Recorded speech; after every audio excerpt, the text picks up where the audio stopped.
আসসালামু আলাইকুম। সবাই কেমন আছেন? আশা করি সবাই ভালো আছেন। আজ আপনাদের জন্য নিয়ে এসেছি গল্পের ১২ নম্বর পর্ব। আশা করি গল্পটি আপনাদের ভালো লাগবে। তাহলে চলুন শুরু করা যাক। আমি বললাম, "কি রে, কথা বলছিস না কেন? বাসায় তো মুখ দিয়ে খই ফুটছিল। এখন মুখ দিয়ে কথা বের হচ্ছে না কেন?" আমি তখনও খাটে বসে দীপাকে কথাগুলো বলছিলাম। আমার কথা শুনে দীপা উঠে দাঁড়ালো। হঠাৎ আমাকে কিছু বুঝতে না দিয়ে দৌড়ে এসে আমার বুকে ঝাঁপিয়ে পড়ে শক্ত করে জড়িয়ে ধরে। আচমকা আমার উপর ঝাঁপিয়ে পড়াতে আমি বিছানার উপর পড়ে যাই।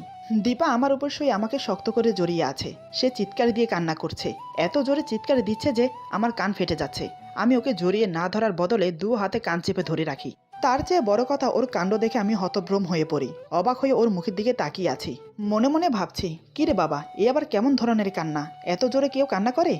এ তো দেখছি পুরোই ছোট বাচ্চা। কোন জ্বালায় পড়লাম এই মেয়েটাকে নিয়ে? রাগ করে কিছু বলতেও পারবো না। বললেই এভাবে কান্না করবে, যেটা আমি সহ করতে পারি না। এভাবে ওর কান্না দেখে রাগ করে থাকা যায়? উল্টো রাগ চলে গিয়ে মায়া জন্মায় ওর উপর। এদিকে দীপাকে না জড়িয়ে ধরাতে সে ভাবছে আমি এখনো রাগ করে আছি। তাই দীপা কান্না করতে করতে বলে, "আমাকে ক্ষমা করে দিন, সরি, আমি বুঝতে পারিনি, আর কখনো এমন হবে না, আমাকে ক্ষমা করে দিন, প্লিজ আমাকে ক্ষমা করে দিন।" এবার আমি কথা না বলে পারছি না। আমি বললাম, ঠিক আছে, ক্ষমা করে দিলাম, এখন কান্না বন্ধ করো।" দীপা বলে, "মিথ্যে কথা, আপনি এখন আমাকে ক্ষমা করেননি।" আমি বললাম, করে দিয়েছি তো, আমি তোমাকে ক্ষমা করে দিয়েছি। দীপা বলে, "আপনি এখনো আমাকে ক্ষমা করেননি, আমি সেটা বুঝতে পারছি।" আমি বললাম, "কিভাবে বুঝলে যে আমি তোমাকে ক্ষমা করিনি?" দীপা বলে, "আমি বুঝতে পারি, আপনি যখন আমাকে ক্ষমা করে দেন তখন আপনি আমাকে দু হাতে জড়িয়ে ধরে আমার কপালে আমার লক্ষ্মী বলে একটা চুমো দেন। কিন্তু এখন তো দেননি, তার মানে আপনি এখনো রেগে আছেন।" দীপার কথা শুনে আমি অবাক হলাম। মেয়েটা এত কিছু মনে রাখে কিভাবে? আমি বললাম, "তুমি আগে কান্না স্লো করো, আমার কান ফেটে যাচ্ছে, তাই আমি দু হাতে কান চেপে ধরে আছি, তোমাকে জড়িয়ে ধরবো কিভাবে?" আমার কথা শুনে দীপা কান্না স্লো করে। এবার আমি ওকে দু হাতে শক্ত করে জড়িয়ে ধরে কপালে একটা চুমো দিয়ে বললাম, "আমার লক্ষ্মীটি, ক্ষমা করে দিয়েছি তোমাকে, আর কখনো এমন করবে না। যতক্ষণ পর্যন্ত না আমি ঘুম থেকে উঠব ততক্ষণ পর্যন্ত আমাকে ঘুমোতে দেবে, কারণ এরকম আধা ঘুম থেকে উঠলে আমার মাথা ঠিক থাকে না। আর তোমাকে থাপ্পড় মারার জন্য সরি লক্ষ্মীটি, খুব লেগেছে না?" দীপা মাথা নাড়িয়ে বোঝায়, "হ্যাঁ লেগেছে।" আমি ওর গালে হাত বুলিয়ে একটা চুমো দিলাম। দীপা আবার আমাকে শক্ত করে জড়িয়ে ধরে কান্না করে দেয়। সে আবার বলতে থাকে, "সরি, আমি আর এমন করব না, সরি, আমি আর কখনো এমন করব না।" একটা না কথাটা বলেই যাচ্ছে। আমি ওকে সান্ত্বনা দিয়েও থামাতে পারছি না। কি যে হলো মেয়েটার কিছুই বুঝতে পারছি না। ও তো এমন করার মেয়ে না, আজ হঠাৎ এমন করছে কেন? কথাটা বলতে বলতে মেয়েটা যে কখন ঘুমিয়ে গেছে আমার বুকের উপর সে নিজেও জানে না। মেয়েটা না খেয়ে ঘুমিয়ে গেছে। সবকিছু আমার জন্য হলো। কেন যে বারবার মাথাটা গরম হয়ে যায় একমাত্র আল্লাহই জানে। এখন কি করব? ডাকবো ওকে? কিন্তু আমার মন চাইছে না ওকে ডাকতে, তাই আর ডাকলাম না। ও আমার বুকের উপর যেভাবে আছে ঠিক সেভাবে রেখে ওকে জড়িয়ে ধরে ঘুমিয়ে পড়লাম। খাবার টেবিলের উপর যেভাবে সাজানো ছিল সেভাবেই থেকে গেল। সারা রাত দীপা আমার বুকের উপর শুয়েছিল, একটুও নড়াচড়া করেনি। সকালের জানালা দিয়ে সূর্যের আলো এসে দীপার চোখে মুখে পড়ল, তাতেই ওর ঘুম ভেঙে গেল। তার ঘুম ভাঙতেই দেখে সে আমার বুকের উপর ঘুমোচ্ছে। দীপার বুঝতে বাকি রইল না যে সারা রাত আমার বুকে ঘুমিয়েছিল। সে দেখলো আমি ওকে জড়িয়ে ধরে আছি। দীপা নড়ে চড়ে আমার মুখের সামনে এসে চট করে আমার কপালে একটা চুমু দিল, যেন খুব জলদি ছিল চুমুটা দেওয়ার জন্য। সে আমার চুলে বিলি কাটছে আর আমাকে খুঁটিয়ে খুঁটিয়ে দেখছে।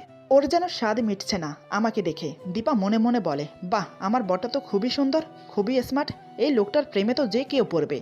কিন্তু আমার থেকে আরো হাইপাই মেয়ে পাবে সে, তাহলে আমাকে কেন বিয়ে করলো? কি এমন দেখেছে সে আমার মাঝে? আমি তো তার নখের যোগ্য না। কথায় আছে না, যেটা ভাগ্যে আছে সেটাই হবে। হয়তো আমার ভাগ্যে ছিল উনি, তাই তো যেভাবেই হোক ওনার সাথে আমার বিয়ে হয়েছে।" এই ভেবে সে আমার কপালে আরো একটা চুমু দিয়ে উঠতে যাবে, ঠিক তখনই আমি ওকে চিৎ করে নিচে শুইয়ে দিয়ে ওর উপর উঠে বসি। তারপর ওর দু হাত বিছানার সাথে চেপে ধরে ওর কপালে একটা চুমু দিয়ে বললাম, "কি ভেবেছ চুপি চুপি আমাকে আদর করে চলে যাবে? সেটা হচ্ছে না লক্ষ্মীটি, আমার যে আরো আদর চাই।" দীপা ধরা পড়ে লজ্জায় মুখ লুকোনোর চেষ্টা করছে, কিন্তু আমি দু হাত ধরে থাকার কারণে কিছুই করতে পারছে না, তাই সে চোখ বন্ধ করে নেয়। দীপার মুখে স্পষ্ট লজ্জার ভাব ফুটে উঠেছে। আমি মুচকি হেসে ওর গালে একটা চুমু দিলাম। আমার ছোঁয়ায় দীপা শিউরে উঠল। আমি ওর কপালে, গালে, ঠোঁটে ছোট ছোট করে চুমু দিতে লাগলাম। তাতেই দীপার অবস্থা খারাপ। সে ছটফট করছে, নিজেকে ছাড়ানোর জন্য নয়, আমাকে আরো কাছে পাওয়ার জন্য। আমি ওর বুকে মুখ গুজে দিলাম। ওর হাত ছেড়ে দিয়ে চুলের মুঠি ধরে ওর গলায় কিস করতে লাগলাম, সাথে ছোট ছোট কামড় দিচ্ছি। ওর বুকে মুখ ডুবিয়ে নাক ঘষতে থাকি। দীপা হাত ছাড়া পেয়ে আমার মাথা শক্ত করে চেপে ধরে ওর বুকের সাথে। আমার মাথার চুল খামচে ধরে টানতে থাকে। আমি ওর বুক থেকে মাথা তুলে ওর চোখের দিকে তাকিয়ে ঠোঁটে ঠোঁট ডুবিয়ে দিলাম। ওর ঠোঁটে খুব গভীরভাবে চুম্বন করলাম। দীপা আমার প্রতিটা স্পর্শে থরথর করে কাঁপছে। এখন ওর আমাকে চাইয়ে চাই। এমন সময় হঠাৎ আমি ওর ঠোঁট ছেড়ে দিয়ে বললাম, এই দীপা, আমার খুব খিদে পেয়েছে। দীপা এতক্ষণ চোখ বন্ধ করেছিল, আমার কথায় চোখ খুলে আমার দিকে তাকায়। তার চোখে কামনার নেশায় স্পষ্ট ফুটে উঠেছে। এটা দেখে আমি মনে মনে হাসছি। আমি মনে মনে বললাম, কি ম্যাডাম, কেমন লাগলো আমার প্রতিশোধ নেওয়া? আমাকে অপমান করা, আমাকে গাড়িতে 4 ঘন্টা বসিয়ে রাখা, মা বোনের সামনে আমাকে হেয় করা, সবকিছুর প্রতিশোধ নিয়ে নিলাম। এমন সময় তোমাকে ছেড়ে দিলে তোমার অবস্থা যে কি হবে সেটা ভেবে আমার হাসি পাচ্ছে। দীপা ফেল করে আমার দিকে তাকিয়ে আছে। আমার কথা যেন তার মাথার উপর দিয়ে গেল। আমি বললাম, কি হলো, অমন করে কি দেখছো? বলছি আমার খিদে পেয়েছে, কিছু খেতে দেবে? এতক্ষণে দীপার সম্বিত ফিরল। দীপা বলে, আপনি না সরলে আমি কিভাবে উঠবো? ওর কথার মাঝে বিরক্তির ভাব ফুটে উঠেছে, কারণ এই অবস্থায় আমি ওকে ছেড়ে দেওয়াতে ওর মোটেও ভালো লাগছে না। আমি দীপার কথা মতো ওর উপর থেকে সরে বসলাম। দীপা উঠে আমাকে বলে, আপনি ফ্রেশ হয়ে আসুন, আমি নাস্তা দিচ্ছি। আমি দীপার কথা মতো ফ্রেশ হতে চলে গেলাম। মনে মনে ভাবছি, আজ বেশ জব্দ করেছি। আমাকে অপমান করো না, এখন দেখো কেমন মজা লাগে। এদিকে দীপা রান্নাঘরে গিয়ে জিনিসপত্র জোরে জোরে এদিক ওদিক নাড়াচাড়া করছে। আমার উপরের রাগটা জিনিসের উপর উঠাচ্ছে। না পারছে আমাকে কিছু বলতে, না পারছে আমার অপমান সহ করতে। দীপা রাগে গজগজ করতে করতে বলে, কি ভাবে নিজেকে, খুব চালাক? এত কাছে কেউ এসে কাউকে ছেড়ে দেয়? উফ, কি সুন্দর মোমেন্টে বলে কিনা আমার খিদে পেয়েছে। এখন ইচ্ছে করছে চেপে ধরে মুখে ঠুসে ঠুসে খাবার ঢুকিয়ে দেই। বজ্জাত লোক একটা, 1 নম্বরের খাচ্চর। নিজের ইচ্ছায় কাছে টানে, আবার নিজের ইচ্ছায় ছেড়ে দেয়। আজকের পর থেকে আপনার আদরে আমি আর সায় দেব না। এভাবে বকবক করতে করতে আমার জন্য নাস্তা বানায়। নাস্তা টেবিলে সাজিয়ে আমাকে ডাকতে আসে। দীপা বলে, নাস্তা খেতে আসুন। আমি কিছু না বলে নাস্তা খেতে চলে গেলাম। আমি চেয়ার টেনে বসলাম, কিন্তু দীপা দাঁড়িয়ে আছে। আমি বললাম, কি হলো, দাঁড়িয়ে আছো কেন, বসো। দীপা বলে, আমি এখন খাবো না, পরে খাবো। আমি ওর হাত ধরে টেনে চেয়ারে বসিয়ে দিলাম। তারপর প্লেটে নাস্তা দিয়ে বললাম, খেয়ে নাও, পরে একা খেতে ভালো লাগবে না। আমি জানি দীপা আমার উপর রেগে আছে সকালের ব্যাপারটা নিয়ে। তারপরও সে কিছু বলল না, চুপচাপ বসে নাস্তা করে নিল। আমি নাস্তা শেষ করে রুমের দিকে আসছিলাম, ঠিক তখনই দীপা পেছন থেকে ডেকে বলে, আজকে তো হসপিটালে যেতে হবে, ডাক্তার বলেছিল চেক আপ করিয়ে আসতে। এখন রেডি হয়ে নিন, হসপিটালে যেতে হবে। আমি বললাম, এখন কোথাও যেতে ইচ্ছে করছে না, বিকেলে যাব। এই বলে রুমে চলে এলাম। সারাদিন মান অভিমানে সময়টা কাটে। বিকেলের দিকে রেডি হয়ে দীপাকে নিয়ে হসপিটালে গেলাম। হসপিটালে পৌঁছতে পৌঁছতে বিকাল 5:30 বেজে গেল। দীপাকে নিয়ে ডাক্তারের চেম্বারে গেলাম। ডাক্তার ওমর আমাদেরকে দেখে একগাল হেসে বলে, আরে তোমরা এসো এসো, এখানে বসো। আমি ডাক্তারকে সালাম দিয়ে চেয়ার টেনে বসলাম। দীপা বলে, আপনি এখানে বসুন, আমি একটু বাহির থেকে আসছি। এই বলে সে বেরিয়ে গেল। এই হসপিটালের সবকিছু ওর চেনা, তাই আমি কোনো আপত্তি করলাম না। হয়তো এখানে থাকতে অস্বস্তি হচ্ছে ওর, তাই ও বেরিয়ে যেতে চাইছে। ডক্টর ওমর আমাকে চেক আপ করে বলে, না আর কোনো ভয় নেই, এখন তুমি সম্পূর্ণ সুস্থ। আমি বললাম, অসংখ্য ধন্যবাদ আঙ্কেল। ডক্টর ওমর বলে, এখানে ধন্যবাদ জানানোর কি আছে, আমি তো আমার কাজ করেছি শুধু। তবে তুমি যেটা করেছো দীপার জন্য, সেটা সত্যি ভালো কাজ করেছো। আজকাল তোমার মতো ছেলে হয় না, মেয়েটা অনেক গরিব, ওকে সাহায্য করে তুমি কোনো ভুল করনি। আমি বললাম, একে অপরকে সাহায্য করবে, এটাই তো নিয়ম। আমি দীপাকে সাহায্য না করলে হয়তো অন্য কেউ সাহায্য করতো। ডক্টর ওমর বলে, তারপরও এতগুলো টাকা দিয়ে কেউ কাউকে সাহায্য করে না। ওর ভাইয়ের সম্পূর্ণ খরচ তুমি উঠিয়েছো। আজকাল তো লোক 500-1000 দিয়ে কতবার বলে, কিন্তু তুমি নিজেকে গোপন রেখেছো, সেটাই সবচেয়ে বড় কথা। এটাকেই উপকৃত সাহায্য বলে। এদিকে আমাদের খেয়াল ছিল না, দীপা দরজার কাছে পর্দার আড়ালে দাঁড়িয়ে সব শুনছে। ডক্টরের কথা শেষ না হতে দীপা পর্দার আড়াল থেকে বেরিয়ে বলে, আপনি কি আমাকে দয়া দেখাচ্ছেন? কেন বলুন তো, আপনি আমার সাথে এরকম করছেন কেন? আমি কি কোনো ভুল করেছি, নাকি কোনো অপরাধ করেছি, যার কারণে আপনি সবসময় আমাকে সাহায্য করার নামে ক্ষতি করছেন? দীপাকে দেখে আমি আর ডাক্তার দুজনেই অবাক, দুজনে হতভ্রম হয়ে ওর দিকে তাকিয়ে আছি। দীপা যে সব শুনে ফেলেছে সেটা আমার বুঝতে বাকি রইল না। দীপা খুব জোরে জোরে কান্না করছে। সে মনে করছে আমি তাকে সাহায্য করিনি, অপমান করেছি। আসলে আমরা ভুলে যাই, গরিব মানুষেরা সহজে কারোর সাহায্য প্রার্থী হতে চায় না, তাদের আত্মসম্মানটা একটু বেশি। দীপাও সেই ধাতের। দীপা বলে, প্লিজ বলুন না, কি এমন করেছি যার জন্য আপনি আমার সাথে এরকম করলেন, আমাকে এত দয়া দেখালেন? এই বলে দীপা জোরে জোরে কান্না করতে লাগলো। আমি বললাম, প্লিজ দীপা, এরকম করো না, আমি তোমাকে পরে সব বুঝিয়ে বলবো, প্লিজ চুপ করে যাও, এটা হসপিটাল, এখানে কোনো সিন ক্রিয়েট করো না। দীপা চেঁচিয়ে বলে, আপনি আমার প্রশ্নের উত্তর দিন, আপনি কেন আমাকে এভাবে দয়া দেখাচ্ছেন, কেন আমাকে এত স্বপ্ন দেখাচ্ছেন? আমি বললাম, দীপা বোঝার চেষ্টা করো, এটা হসপিটাল, অন্য কিছু নয়, এখানে অনেক পেশেন্ট আছে, তোমার চেঁচামেচিতে তাদের সমস্যা হতে পারে, তাই বলছি চুপ হয়ে যাও, আমি তোমাকে বাসায় গিয়ে সব খুলে বলছি, একটু শান্ত হয়ে যাও। কিন্তু না, দীপা আমার কোনো কথা শুনছে না, সে চিৎকার করে করে কান্না করেই যাচ্ছে। সে এটা মেনে নিতে পারছে না কেন সেটা সে নিজেও জানে না, তার বুকটা যেন ফেটে যাচ্ছে। সে মনে মনে ভাবছে, আমার সাথেই কেন এমন হয়, কেন উনি আমার সাথে এরকম করলো, কেন উনি আমাকে সবকিছুতে দয়া দেখাচ্ছে? কেন কেন? দীপা কান্না করতে করতে দেয়ালের সাথে ঠেস দিয়ে আস্তে আস্তে বসে পড়ল মেঝেতে। ওর এই অবস্থা দেখে আমি সহ করতে পারছি না, নিজেকে খুব অপরাধী মনে হচ্ছে। আমি ওকে উঠিয়ে দাঁড় করানোর জন্য এগিয়ে গেলাম। যেই না ওর 2 বাহু ধরে উঠাতে যাব, ঠিক তখনই হঠাৎ দীপা আমাকে ধাক্কা দিয়ে জোর একটা থাপ্পড় মারে আমার গালে। এমন কিছু হবে আমি ভাবতেই পারিনি। আমি বড় বড় চোখ করে ওর দিকে তাকিয়ে রইলাম। দীপা বলে, আপনি আর কখনো আমার সামনে আসবেন না। আমি চাই না আপনি আমার সাথে আর থাকুন। আমি চাই না আপনি আমার সামনে আসুন। আমি চাই না আপনি আমাকে দয়া দেখান। আমি চাই না, আমি কিছুই চাই না। আমি শুধু এটা চাচ্ছি এখন আপনি আমার চোখের সামনে থেকে চলে যান, নয়তো আমি কি করে বসবো সেটা আমি নিজেও জানি না। এই বলে সে আবার জোরে জোরে কান্না করতে লাগলো। ওর অবস্থা দেখে বুঝতে পারলাম ওর মাথা এখন ঠিক নেই, তাই এমন পাগলামো করছে। আমি বললাম, দেখো হয়তো তুমি এটা মেনে নিতে পারছো না, এখন তোমাকে ঠান্ডা মাথায় ব্যাপারটা বুঝে নিতে হবে। বলে 1 গ্লাস পানি হাতে নিয়ে ওকে দিয়ে আবার বললাম, এই নাও পানি পান করে নাও, তাহলে তোমার রাগটা চলে যাবে। কথাটা বলে দীপাকে গ্লাসটা এগিয়ে দিতেই সে গ্লাসটা হাতে নিয়ে সজোরে ছুঁড়ে মারে আমার মুখে। গ্লাসটা সোজা এসে আমার কপালে লেগে মেঝেতে পড়ে ভেঙে যায়। সাথে সাথে আমার কপাল ফেটে রক্ত পড়তে থাকে। এটা দেখে ডক্টর ওমর এগিয়ে আসলে আমি ওনাকে বাধা দিই না আসার জন্য। দীপা তখনও আগের জায়গায় বসে কান্না করছে। তখন নিজের রাগটাকে কন্ট্রোল করতে পারলেও এখন আর পারলাম না। ধৈর্যের বাঁধ ভেঙে গেছে। হসপিটাল ভর্তি মানুষের সামনে এতটা অপমান হতে হবে আমি ভাবতে পারিনি। আমি দাঁড়িয়ে না থেকে দীপার সামনে এগিয়ে গেলাম। তারপর ওকে দাঁড় করিয়ে জোরে জোরে কয়েকটা থাপ্পড় মেরে দিলাম। আমার থাপ্পড় খেয়ে তাল সামালতে না পেরে দীপা পড়ে যায় মেঝেতে। ওকে থাপ্পড় মেরে ফেলে দিয়ে আমি হনহন করে কেবিন থেকে বেরিয়ে গেলাম। দীপা আমার চলে যাওয়ার দিকে তাকিয়ে সেখানেই বসে থাকে আর অঝরে কান্না করতে থাকে। এদিকে ডক্টর ওমর আমাদের দুজনের কাণ্ড দেখে অবাক হয়ে যায়। তিনি এটা আশা করেননি আমাদের কাছ থেকে। আমি হসপিটাল থেকে বেরিয়ে গাড়িতে বসে অনেক স্পিডে গাড়ি চালিয়ে দিলাম। রাস্তায় কোনো ট্রাফিক আইন না মেনে অনেক হাই স্পিডে গাড়ি চালাচ্ছি। দুচোখ বেয়ে অবিরত জল গড়িয়ে পড়ছে। আমি ভাবতে পারিনি দীপা আমার সাথে এমন করবে। আমি যদি জানতাম ওকে হসপিটালে নিয়ে আসলে এমন কিছু হবে, তাহলে আমি একাই আসতাম। এতগুলো মানুষের সামনে ও আমাকে অপমান করলো। আমার গায়ে হাত তুলতেও পিছু পা হলো না।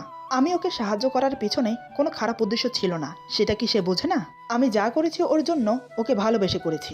দীপাকে যে আমি বড্ড বেশি ভালোবেসে ফেলেছি। ওকে ছাড়া এক মুহূর্ত থাকা আমার পক্ষে সম্ভব না। কেন বোঝে না ও আমাকে? কেন বুঝতে চায় না আমি ওর কাছে কি চাই?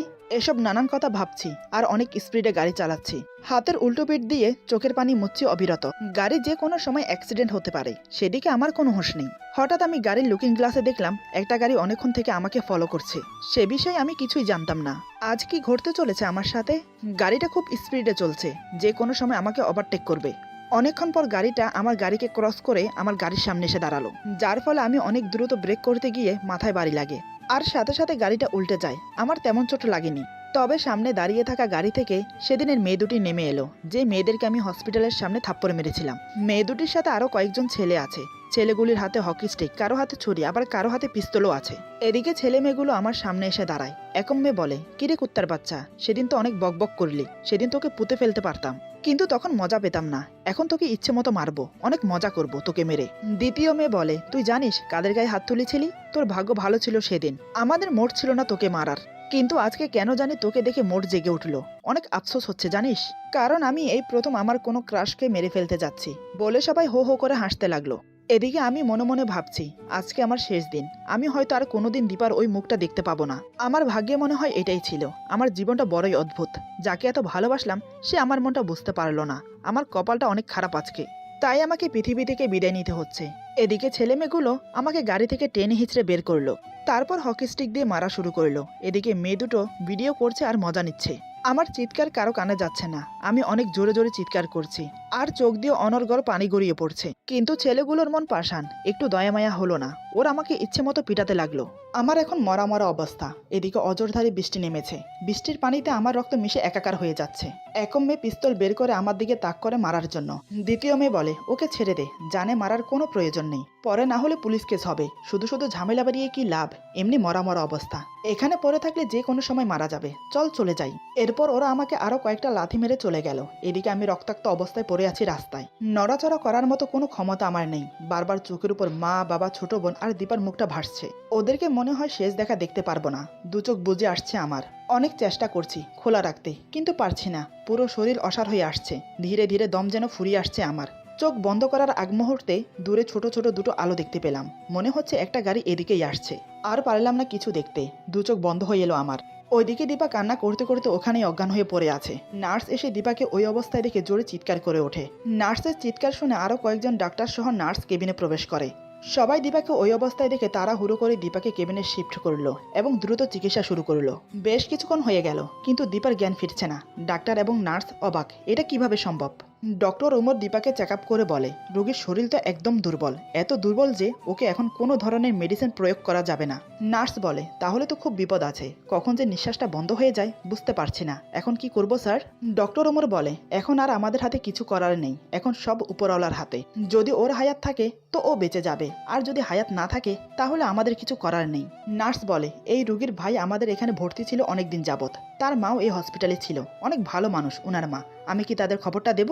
ডক্টর ওমর বলে, এই কাজ ভুলেও করবেন না, তাহলে ওনারা অনেক উত্তেজিত হয়ে যাবেন এবং ওর ভাইয়ের অনেক বড় একটা ক্ষতি হওয়ার সম্ভাবনা রয়েছে। আমি যতটুকু জানি ওনার মা হার্টের রোগী, এই খবর উনি যদি শোনেন হয়তো ওনার হার্ট অ্যাটাক হতে পারে, তাই আমাদের এখন কাউকে বলা উচিত হবে না, সব আল্লাহর হাতে। এখন সবাই আল্লাহর কাছে দু হাত তুলে দোয়া করুন মেটার জন্য। নার্স বলে, ওনার হাজবেন্ডকে খবর দিলে কেমন হয়। ডক্টর ওমর বলে, আমি ফোনে অনেকবার ট্রাই করেছি, ওনার ফোন বন্ধ আসছে, হয়তো রাগারাগি করে ফোন বন্ধ করে রেখেছে। এদিকে আমি রাস্তায় পড়ে আছি, দূরে দেখা সেই গাড়িটা আমার পাশ দিয়ে যাচ্ছে। হঠাৎ গাড়িতে থাকা রাকিব সাহেব ড্রাইভারকে বলে, এই ড্রাইভার, গাড়ি থামা, সামনে দেখতো ওইটা কি পড়ে আছে, মানুষ না। ড্রাইভার বাহিরের দিকে তাকিয়ে বলে, জি স্যার, মানুষের মতো মনে হচ্ছে, কিন্তু এরকম রক্তাক্ত অবস্থা রাস্তায় পড়ে আছে কি জন্য। রাকিব সাহেব বলে, আরে গাধা কোথাকার, হয়তো ওকে কেউ পিটিয়েছে আর রাস্তায় ফেলে দিয়ে গেছে, চল তো দেখি এখনো বেঁচে আছে কিনা। এই বলে রাকিব আর ড্রাইভার গাড়ি থেকে নেমে আমার সামনে এসে দাঁড়ায়। ড্রাইভার আমার হাতের শিরা ধরে বলে, স্যার, লোকটা এখনো বেঁচে আছে। রাকিব বলে, বলিস কি, তাড়াতাড়ি নে, লোকটাকে হসপিটালে নিয়ে যেতে হবে। ড্রাইভার বলে, যদি পরে পুলিশের খপ্পরে পড়ে যাই, বলা তো যায় না বাংলাদেশের পুলিশ। রাকিব বলে, আরে চুপ থাক, একটা লোক মারা যাচ্ছে আর উনি আছে পুলিশ নিয়ে। রাকিবের ধমক শুনে ড্রাইভার চুপ হয়ে গেল। তারপর রাকিব আর ড্রাইভার মিলে আমাকে ধরাধরি করে গাড়ির ভিতরে নিয়ে গেল এবং হসপিটালের উদ্দেশ্যে রওনা দিল। ড্রাইভার বলে, স্যার, আপনি কি একটা জিনিস লক্ষ্য করেছেন, মানুষ এত নিষ্ঠুর হতে পারে, একটা মানুষকে কেমন এভাবে পিটোতে পারে, তাদের মনে কি একটুও দয়া মায়া নেই। আর মানুষটাকে দেখেছেন, তরতাজা একটা মানুষ, মুখে এখনো হাসির রেখা ফুটে আছে। রাকিব বলে, আরে পাগল, এই দুনিয়াটা আর আগের মতো নেই, এখন মানুষ টাকার জন্য যে কোনো পর্যায়ে পৌঁছে যেতে পারে, এখন সাবধানে তাড়াতাড়ি গাড়িটা হসপিটালে নিয়ে যা। রাকিবের কথা মতো ড্রাইভার অতি সাবধানের সাথে গাড়িটা অনেক দ্রুত চালিয়ে হসপিটালে নিয়ে গেল।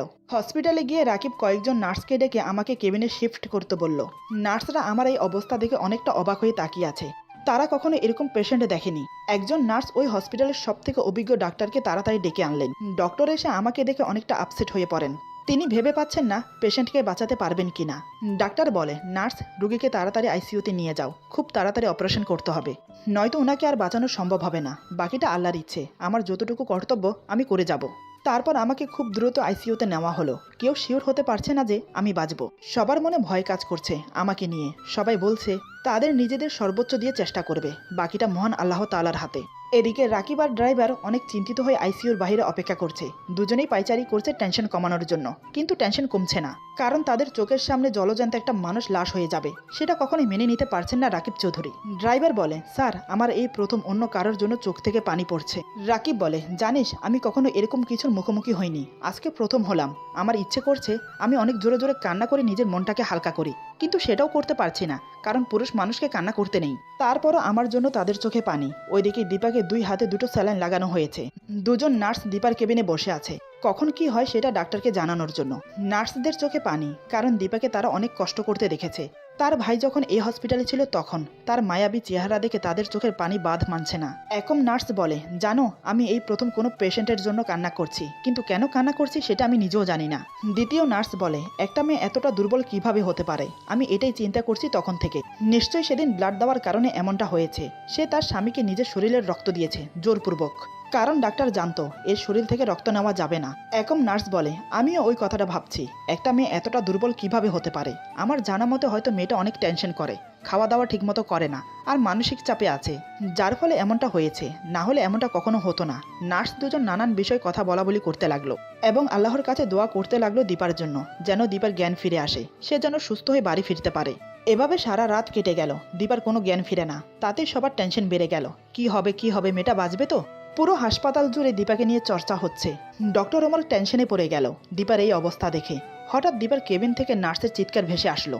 নার্সের চিৎকার শুনে সবাই পরীকে মরি করে দীপার কেবিনের দিকে দৌড় দিল। সেখানে গিয়ে যা দেখলো তা দেখে সবাই আশ্চর্য, সবাই যেন একটা ভ্রমের মাঝে আছে, কিছুই বুঝতে পারছে না কিভাবে কি হলো, এটা কিভাবে সম্ভব। এরপর যা হলো। আজকের গল্প এখানে সমাপ্ত। গল্পের বাকি অংশ পেয়ে যাবেন আগামী পর্বে। সবাই ভালো থাকবেন, সুস্থ থাকবেন, আল্লাহ হাফেজ।